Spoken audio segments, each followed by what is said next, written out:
प्रभूचा गौरव असो आत्ता आणि सदा सर्वदा. आत्ता आणि सदा सर्वदा प्रभूचा गौरव असो. देवाने जगावर एवढी प्रीती केली की त्याने आपला एकुलता एक पुत्र पाठवला अशासाठी की जो कोणी त्याच्यावर विश्वास ठेवतो त्याचा नाश होऊ नये तर त्याला सार्वकालिक जीवन प्राप्त व्हावे. हे वाक्य आहे योहानाचं शुभवर्तमान अध्याय 3 वचन 16 मधलं. आणि ह्याचा लेखक आहे संत योहान. ख्रिस्त सभा आज संत योहान प्रेषित आणि शुभवर्तमानकार ह्याची स्मृती साजरी करत आहे.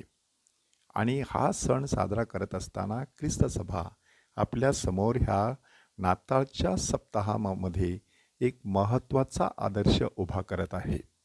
संत योहान हा जब्दीचा मुलगा, याकोबाचा भाऊ, अतिशय श्रीमंत अशा घराण्यातला. त्याच्याकडे नोकरचाकर होते. प्रभू येशू ख्रिस्त मात्र गालिलाच्या समुद्र किनाऱ्यावरून जात असताना त्याने ह्या दोन भावांना पाहिलं आणि त्याने बोलावलं. ते ताबडतोब आपला बाप जब्दी ह्याला चाकरासहित तारवात सोडून येशूच्या मागे आले. ह्या पाचारणामध्ये एक महत्त्वाचा मुद्दा दडलेला आहे की प्रभू येशू ख्रिस्ताच्या मागे येण्यासाठी ह्या माणसाने आपल्या वडिलांना सोडून दिलं. कुठल्याही प्रकारे नात्याची आसक्ती त्याने ठेवली नाही. त्याने चाकरांना सोडून दिलं. कोणत्याही प्रकारचा अधिकार आपल्या हातात ठेवला नाही. त्याने आपलं जाळं सोडून दिलं. उदरनिर्वाहाचं साधन जणू काही सोडून दिलं. त्याने आपलं जहाज सोडून दिलं, तारू सोडून दिलं. म्हणजे आपल्या जीवनातील आपला जो व्यवसाय आहे तो देखील त्याने सोडून दिला. एवढं सगळं सोडून दिल्यानंतर तो प्रभू येशू ख्रिस्ताच्या मागे येतो आणि आपल्याला योहानाचं शुभवर्तमान सांगतं की हा येशूचा प्रिय शिष्य बनला. येशूचा प्रिय शिष्य म्हणून त्याच्याविषयी कितीतरी घटना योहानाच्या शुभवर्तमानात लिहिण्यात आलेल्या आहेत की तो येशूच्या उराशी टेकलेला होता. तो येशूच्या क्रूसापाशी उभा होता. पुनरुत्थानाचा साक्षीदार तो झालेला होता. आणि विशेष करून प्रभू येशू ख्रिस्ताच्या आज्ञेवरून त्याने पवित्र मरियेचा सांभाळ देखील केला होता. आणि त्याला देखील इतर ख्रिस्ती लोकांप्रमाणे बराच छळ सहन करावा लागला.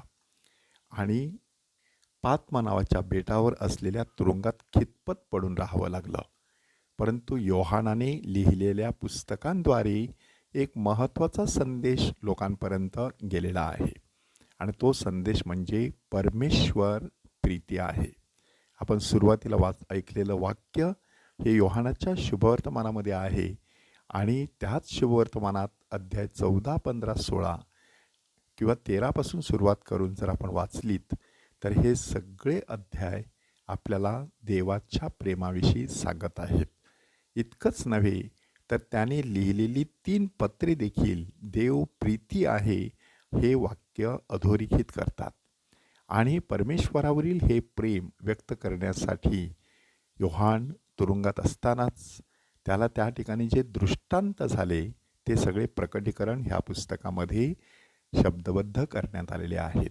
त्यावरून परमेश्वराचं ह्या जगावरती किती प्रेम होतं आणि कशा प्रकारे छळ सहन करत असलेल्या व्यक्तींना खुद्द परमेश्वर स्वतःहून मदत करत असतो ते त्या ठिकाणी दर्शविलेलं आहे.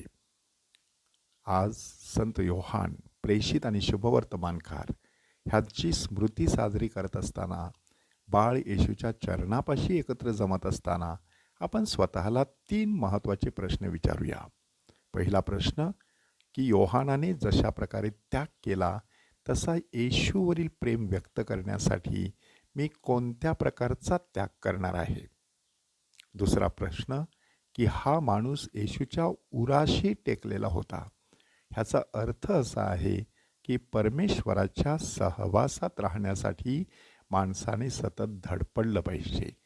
तर आपण कितपत परमेश्वराचा सहवास मिळवण्यासाठी पवित्र मिस्सा, रोझरीची प्रार्थना, अतिपवित्र साक्रामेंताची भक्ती, वेगवेगळ्या प्रकारचे नोवेना, वेगवेगळ्या प्रकारच्या प्रार्थना ह्यांच्यामध्ये वेळ घालवतो.